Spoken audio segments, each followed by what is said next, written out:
¿Qué? De los socios. ¿Qué es eso?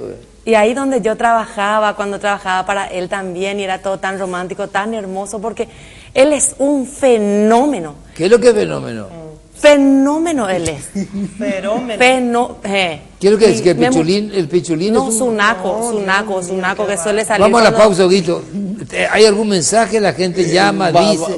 Le quiero preguntar antes de que nada, un ratito a Maligna, si puede decir que hay posibilidad de reconciliación con... No, bajo ningún sentido, ni sobre ningún sentido, porque yo a él te odio, I hate you, ¿Qué? I hate you. Ya habla en inglés ahora ella. La vez pasada me Te llevaron achorna. en un programa en Brasil e eu vou falar tuas coisas de esa pessoa.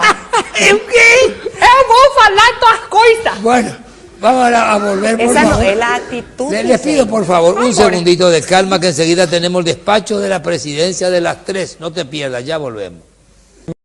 A Clara Franco y Gustavo Cabaña les envío muchos saludos, dice Ariel. Walter, que se muera. dice. Este otro dice espectacular, le sale a Walter, felicidades, Omar de Ñembil soy. Está súper el programa con los capos del humor paraguayo, anotame por cualquier sorteo, dice María Mendoza. No hay ningún sorteo. Un beso de Maligna. La bombacha. Muy ¿A qué? simpática. La bombacha. Mi bombacha se va a Bombacha. soltar Bueno. con el que él me...